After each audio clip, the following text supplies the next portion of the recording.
Hi, I'm Phyllis, southernfrugal.com. Today we're going to fix some, I don't know what to call them, okra fritters, maybe we'll call them that.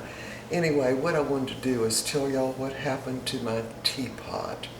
So, y'all remember the teapot. This is a new one. So what happened was I was reading comments. And I think that's my favorite thing to do now is read the comments. And I just got really caught up in it. Well, I had put some water on to make some tea. And I forgot I had turned it on. Mr. Bucky was watching a Little League game on TV. And I was reading comments. And an hour went by. And the pot boiled dry. And it actually melted onto my burner. Let me show you.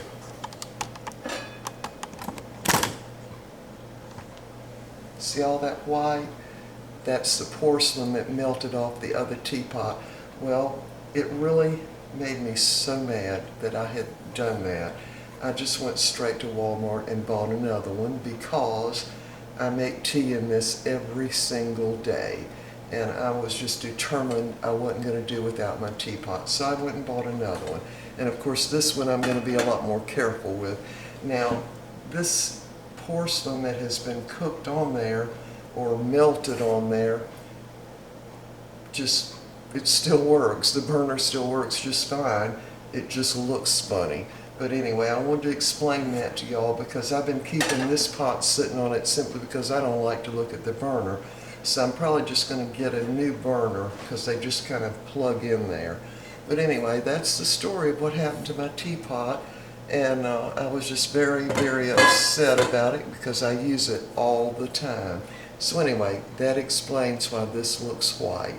Alright, now that that's out of the way, I've got to tell y'all I was really upset with myself for getting so distracted that I left the pot on the burner. It was at least an hour.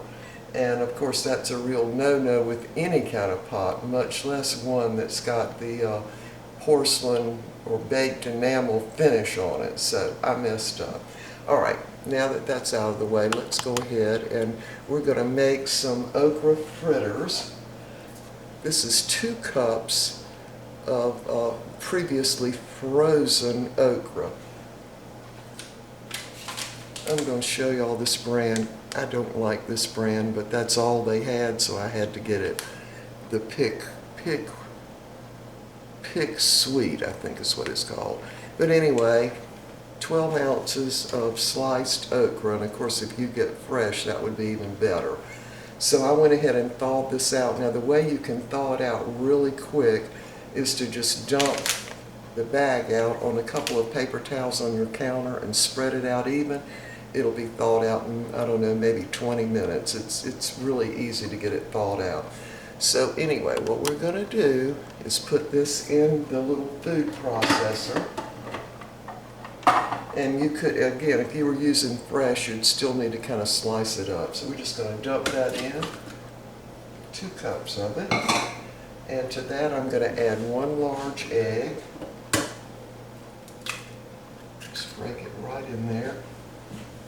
By the way, if you break your egg on a more of a solid surface, you don't have to worry about the little eggshells coming off, or if they do, it would be rare. Alright, so to that, we're going to start out by adding 3 tablespoons, and we'll just make them heaping tablespoons of self-rising flour.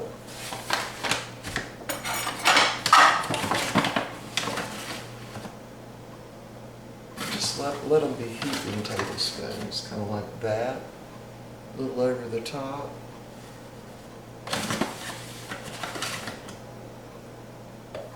And then we're going to use 1 tablespoon of a cornmeal mix. Now the cornmeal mix actually has cornmeal and flour in it, but that's all I've got, so that's what I'm using. Just 1 tablespoon of that. Put it in there. Alright, now depending on the okra and how wet it is, I might need to put in yet another tablespoon of flour, but we'll find out.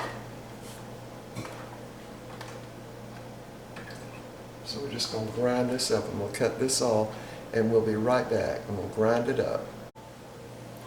Alright, there's what it looks like. What I'm going to do is take a big tablespoon and put these in just like you're frying small pancakes. And you do only need the 3 tablespoons of flour and 1 tablespoon of cornmeal mix. And I've got a couple of tablespoons of oil in here. And I've got it on medium. Let me move y'all closer so you can see this. There.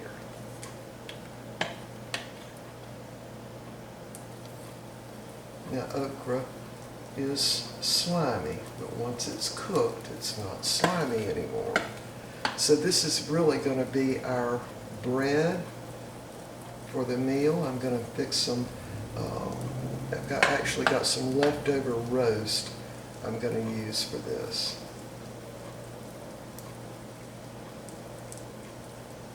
Move that around a little bit.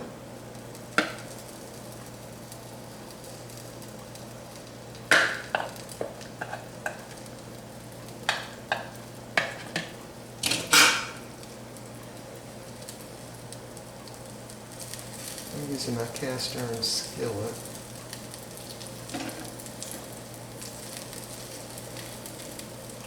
You want to cook these really just on medium.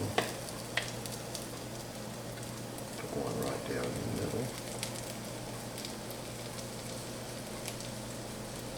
I'm actually going to get out my other skillet because I've got enough for 2 left. And by the way, these are very good cold. Alright y'all, we'll be back when we're ready to turn these over. Alright, I just turned over the little okra fritters, and if I had it to do over again, I would actually cook these in the non-stick skillet. It would make life easier just because the sides of this skillet are a little high. Look at those. Much better in the non-stick skillet. These are the 2 extra ones I had. Alright y'all, we're going to get these finished and we'll be back. Alright, I wanted to tell you that I did turn my burner down a little bit and let them cook just a little bit longer.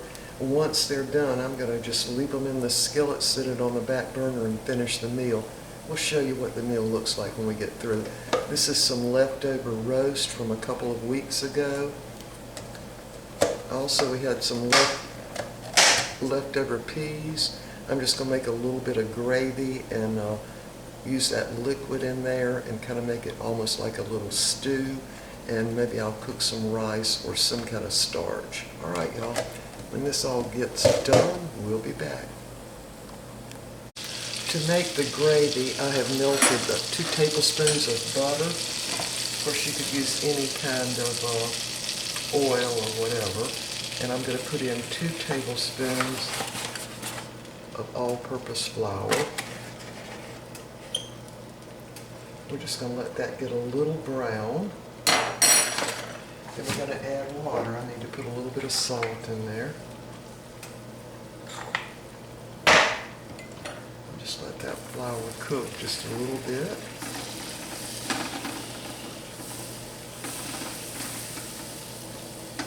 Yeah, I've already got my rice on. I decided we're going to put this over rice.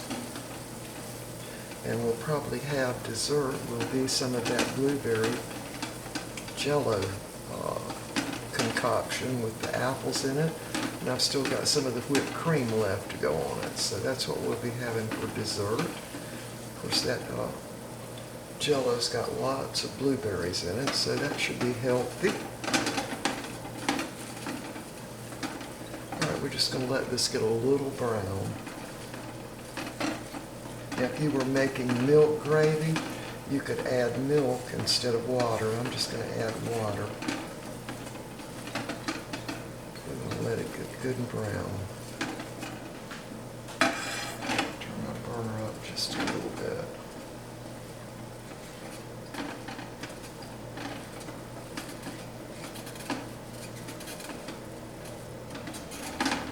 Alright, this is going to take a couple more minutes to get brown. We'll be back. All right, that looks brown enough to me. I'm going to go ahead and add some water in there, just a little bit.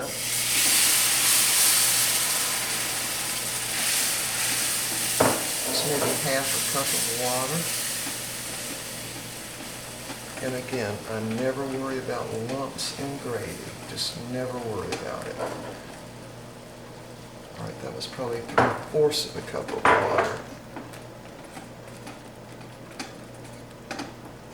The lumps will kind of cook out on their own.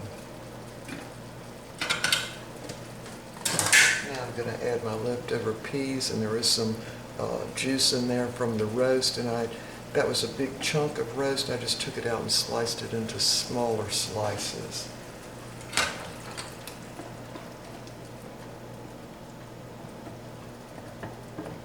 The roast was one of those grass-fed beef roast. It was so good and very, very tender. All right, y'all, we're just going to let this simmer here for a while until our rice gets done, and I'll show you what everything looks like on the plate. We'll be back. All right, our meal is ready. There are the 2 okra fritters, and that's some of the Jello and whipped cream from a couple of days ago.